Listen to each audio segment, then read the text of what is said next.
Thank you very much. I too would like to acknowledge the Aboriginal traditional owners of this land, the Noongar Whadjuk people, and pay my respects to them.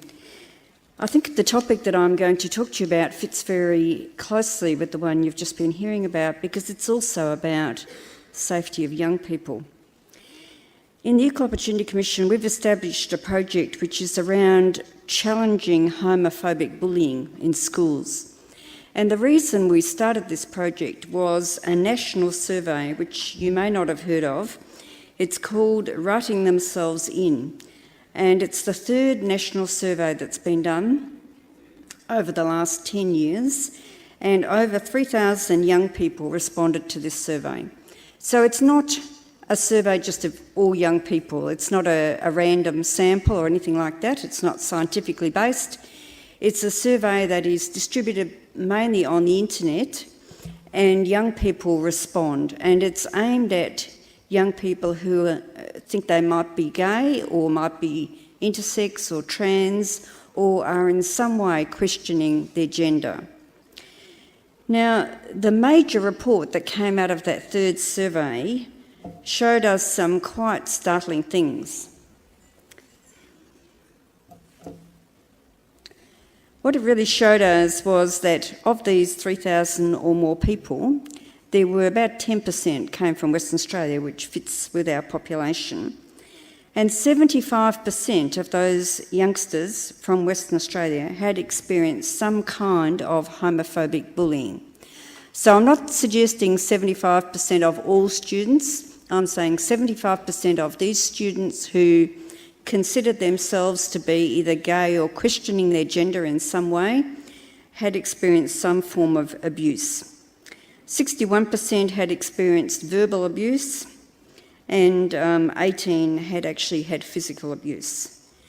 But the most revealing stat was that 80% of that abuse had occurred at school. So for most of those young people, school was not a safe haven in terms of their sexuality. School was the main place that they dreaded. Now, if you look at the results of this report, which was done in 2010, and you look at the two previous large-scale studies that were done, the disturbing thing is that the number of young people reporting physical or verbal abuse has increased. And there have been a number of suggestions as to why that's happened. One of those is that because amongst celebrities and singers and others, being gay is much more out there in the public domain. So the suggestion is that a lot of young people think it's quite safe to come out and disclose that that is in fact their inclination. But what they are finding is that it's not safe at all, that in many ways things at school have not really changed to keep pace with changes in the community generally. So this is the Writing Themselves In national survey, and if we look just at the West Australian respondents, we find that 81% of the West Australian students who identified themselves as either gay, lesbian, bisexual, transsexual, intersex or questioning said that they found that their schools were not supportive. And what that meant was that they could not identify anyone within the school who they considered would be supportive, who they could go and talk to. It also meant that they didn't see themselves included anywhere in the school materials. So if they went to the library and they looked at library books in relation to sex education or sexuality or families or anything at all, there was no representation of them and their lifestyle, which effectively made them feel very excluded. In their sex education classes, there was no mention of anything other than heterosexual sex. And that was right across the board in Western Australia. In fact, Western Australia was one of the highest percentages amongst all states of all students getting sex education. It was over 94%. But when it came to whether that sex education included any reference at all to anything other than heterosexual sex, then Western Australia was right down the bottom of the ladder, because there was basically no mention. So people who found the schools not to be supportive also revealed that homophobic comments and jokes, etc., were not questioned. So they happened and they were allowed to just continue. In the second box there, we noted that 43% of West Australian students who took part in this survey considered their schools to be actively homophobic, which is extremely disturbing. So this is not just failing to give support, this is actively singling out and allowing these students to feel very unsafe. And the sorts of things that these students reported were that they were taught that homosexuality could be cured. They were not taught that homophobic bullying was wrong. And there was no action taken against bullies in the school. So if someone identified a student who was bullying other students on the basis of their sexuality, no action was taken.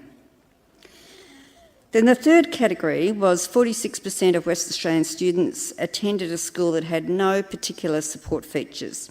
And the sorts of things that students identified as supporting them were things like a friendly atmosphere towards people of diverse sexualities and acceptance, not necessarily a promotion, but just an acceptance and a representation of other forms of sexuality.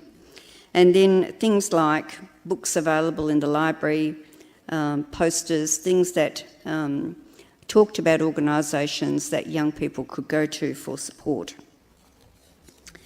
So West Australia and Queensland were really on a par as having the most unsupportive schools in terms of young people in these circumstances. Why did we become involved? Well, we became involved because approximately 10%, it's usually accepted, of the population is gender diverse, identifies as either gay, lesbian, bisexual, intersex, transsexual. And homophobic bullying has many similarities to sexual harassment and is really a form of sexual orientation discrimination. So young people are protected by the Equal Opportunity Act. It's just that we don't often get many complaints from young people made on their own behalf. The complaints that come to us from young people are usually made by their parents. So sexual harassment and homophobic bullying can take the form of suggestive comments or jokes, insults, taunts, pictures, emails, texts sent by the bully, and it can be quite intrusive questioning of the person's private life. Now, sexual orientation discrimination is, of course, behaviour that treats someone less favourably. And if someone is being bullied at school and nothing is done about that bullying, and the bullying is on the basis of the person's sexuality, then clearly they're getting less favourable treatment if action is taken where there's other forms of bullying in the school.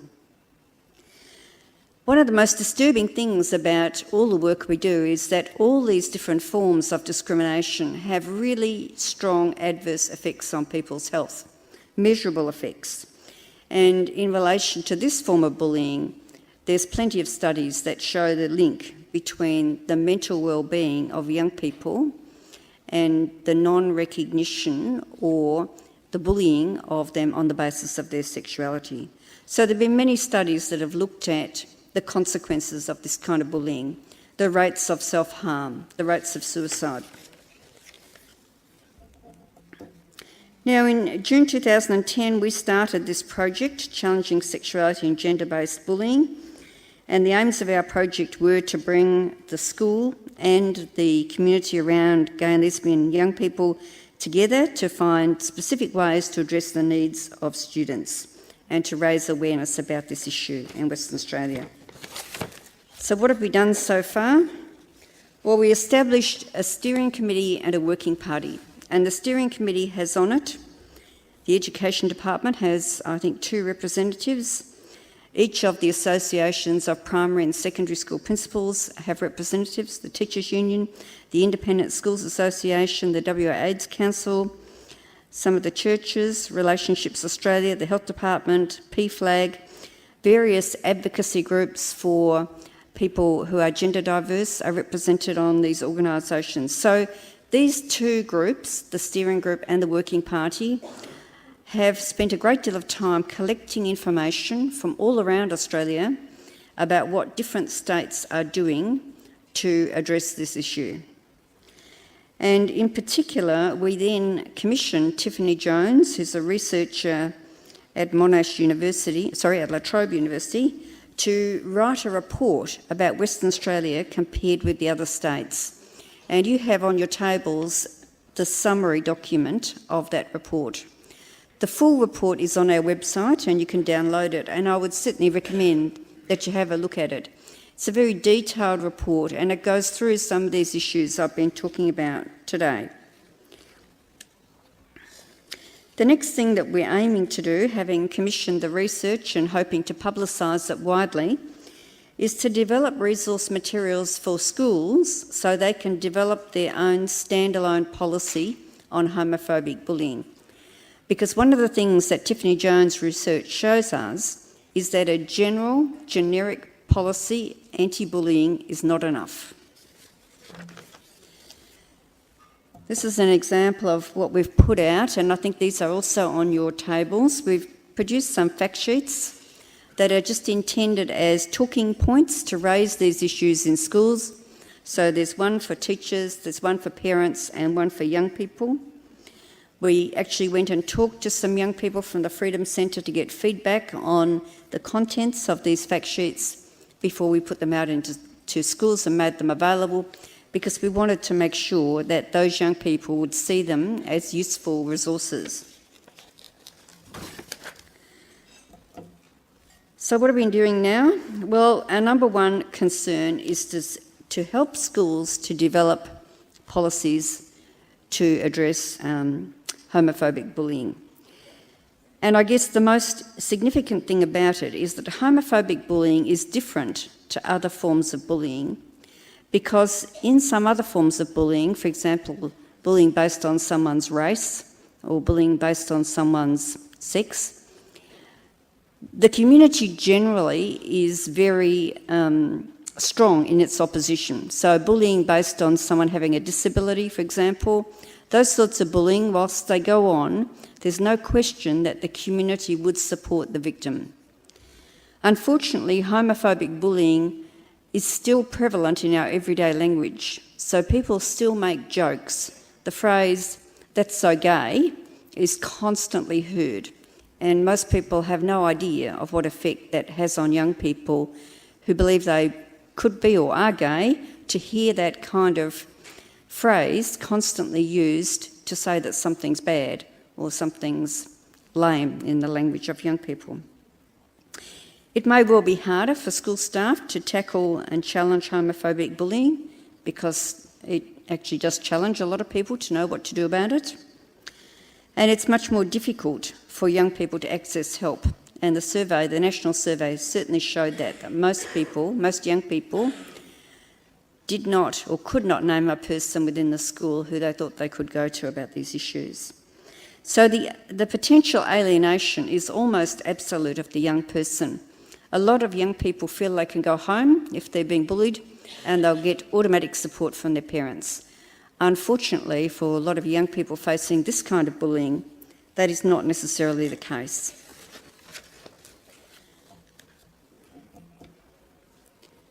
So we need to have a look at what would a bullying policy look like to have in a school, and what's the benefit of it? Well, in schools where a specific policy mentioning homophobic bullying has been implemented, it's been found that the young people themselves are 20% less likely to self-harm and 10% less likely to attempt suicide. So that's an outcome that's been measured. Even if the school does nothing but have a policy, takes no other action at all, the students know that there is a policy and it makes a difference to them. It also, surprisingly, made a difference to the amount of bullying that went on within the school. The fact that the school had a policy meant that young people reported that they were 22% less likely to be abused, and 40% of the students said they felt safer from having the policy. So that's just the beginning, to have a policy. Obviously, you'd want to do more than that. You'd want to embed that policy into all aspects of the school life and make sure everyone at the school knew about the policy and knew what to do if a student, for example, came to them for help. Now, some of the other states have done a lot more than we have done. And if we look at Victoria, for example, they have established a Safe Schools Coalition, and it's got now over 41 schools who have joined this Safe Schools Coalition, including independent schools as well as government schools at both primary and secondary level. The Victorian Government has provided funding to the coalition so that they can provide training and support to teachers so they know what to do and they feel more confident in dealing with these issues if they come up at school. They provide professional development opportunities for the whole staff of schools so they can have sessions on this. And they distribute resources for staff and resources to suggest the kinds of things that schools could put in their libraries.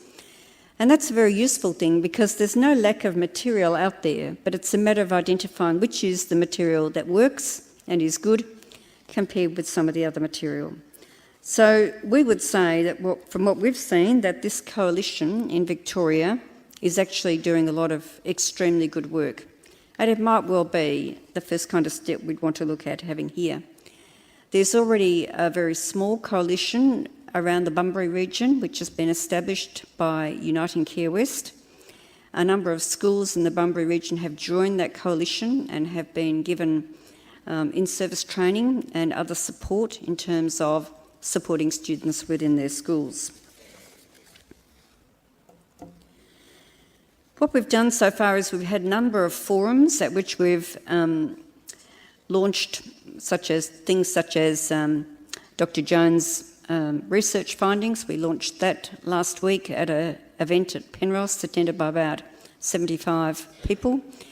We launched those fact sheets you have on your table at another event at which we had speakers come over from Victoria and talk about the Safe Schools Coalition.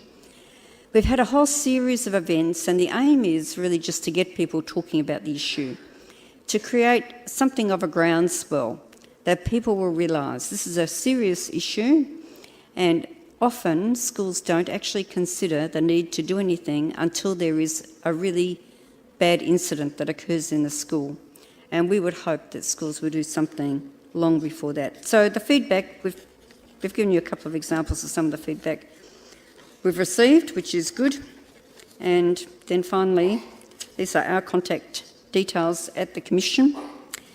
And I've left about 10 minutes so that if you have any questions, I'll seek to answer them. If you would like to direct any questions to Yvonne, as normal, can you just make your way to the microphones at the back? We've got about 10 minutes, so if people have got questions, you're more than welcome to stand up and make your way. We're just getting them turned on. That's fantastic. Yvonne has indicated that she won't be staying for the Sundowners, so speak now or forever hold your peace, and anybody is able to ask questions. Oh, sorry, thank you. That's all right, you can see me down there. Thank you. If you can just say your name and the school you're from, that would be great. Yes, Brian Atkins from Yale Primary. I don't know whether you've seen the program Sunday night, last Sunday, about bullying this young teenager. Her parents didn't know anything about being bullied, and she did cards and videoed the cards, the torment she went through. And there's a movie coming out on the 23rd of August that I recommend everyone should go and see about children, school children that have been bullied. Have you heard about that? I haven't, but I was sitting there, we'll keep an eye out for it. Okay, thank you. Thank you. Oh, yes. Thank you. Hi. I found it interesting that you mentioned the phrase, "that's so gay," because my daughter actually asked me on the way home in the car the other day from school what that meant, that phrase. I had difficulty answering it. I suppose from my thoughts was that gay meant that you were happy. Obviously, that's not what the phrase is being used for. I wonder if you can give me a hint as how I could answer that question to my daughter. I think it'd be a good opportunity to tell her what the general community understands by the word gay and how it relates to a person's sexual preference and their sexuality. And it's a way of putting down people who are not heterosexual. So it's a whole range of people are included in that phrase gay. And it's very disturbing that that's become so much part of the everyday conversation of young people. It's one of the main methods by which they say they think something is, as I say, lame, I think used to be the word, and now that's so gay is just every day. So if no one challenges it, I think a lot of young people use it without even thinking. And so if a young person is gay or believes they might be gay, or even if they're being bullied and they're not gay, but they're being bullied on the basis other kids think they're gay, then it just gives a whole flavour to gay as being so negative, so bad, so poor. And so, yes, I think it is worth your while to challenge. Thank you. She is in primary school, but she is, she's only 8, but she is very aware of homosexuality. So thank you for your answer. Well, that's good, because this study does show that most young people are aware of their sexuality before they get to adolescence. Thank you. Ruth Johnson, Marangaroo Primary School. In context of what you've been saying, if we come across a young person or we are in the position that we know of a young person that is questioning their sexuality, where do we direct them to go? As parents, I mean, we're not always the experts in this situation. Where can we direct the children to go to sort of learn out more? Well, I guess the safest place would be to go to an organisation that provides support specifically to youngsters who believe they're gay or are questioning their sexuality or their gender. So in Perth we have the Freedom Centre, which is essentially for young people. And it might be that centre could then refer them to someone closer to home, and they could then perhaps go confidently knowing they're not going to get any negative response. Now, it might be that if they went to the school psychologist or the school nurse or someone, that they would get a good response. But for some young people, you wouldn't know whether that would be the case or not. Thank you. Yes, hello. Michelle Manolis from South Thornley Primary School. I have 2 teenage stepchildren that one periodically visits us and the other one lives with us. I find it quite a difficult situation that when they are talking about their friends or peers or workmates, they introduce their name in the conversation and then they immediately say whether they're gay. I've addressed that saying that's not important to me, but as a parent, I'm sure other people have come across this situation. What would you recommend that we do when that is said by these children? Well, I'm certainly not the expert on how you address all these things, but it sounds good that you're actually challenging it and talking to them about it. And I guess in the same way as if they spoke about every other friend in terms of their race or some other thing that then became negative, you would obviously clearly challenge that and might say, well, why is that important? Why do we need to know?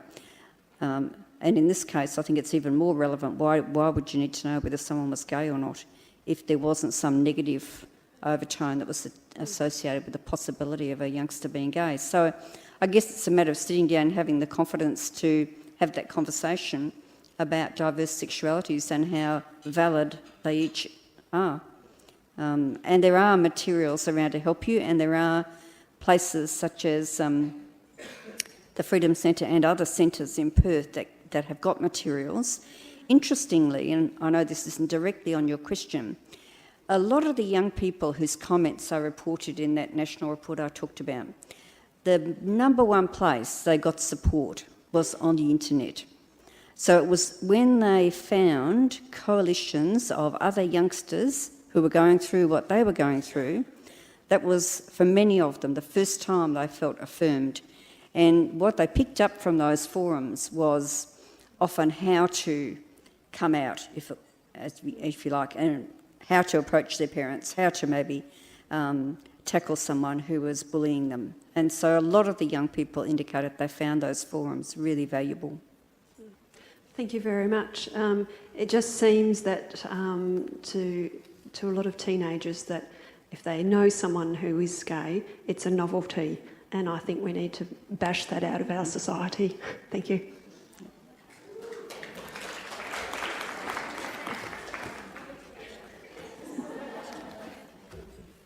Moores Kay from Comet Bay College. The Freedom Centre, it was my understanding that you had to be 16 and older. Is that incorrect?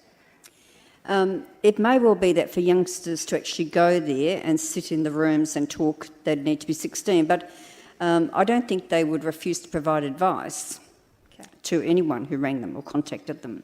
Great. And thank you. And on behalf of my daughter, I'd just like to say thank you. I got a text message from her just now because I told her I was listening to you about homophobic bullying, and she said it's because of people like me and you that she is able to survive better in this world against homophobia. Oh, that's great to hear. Thank you.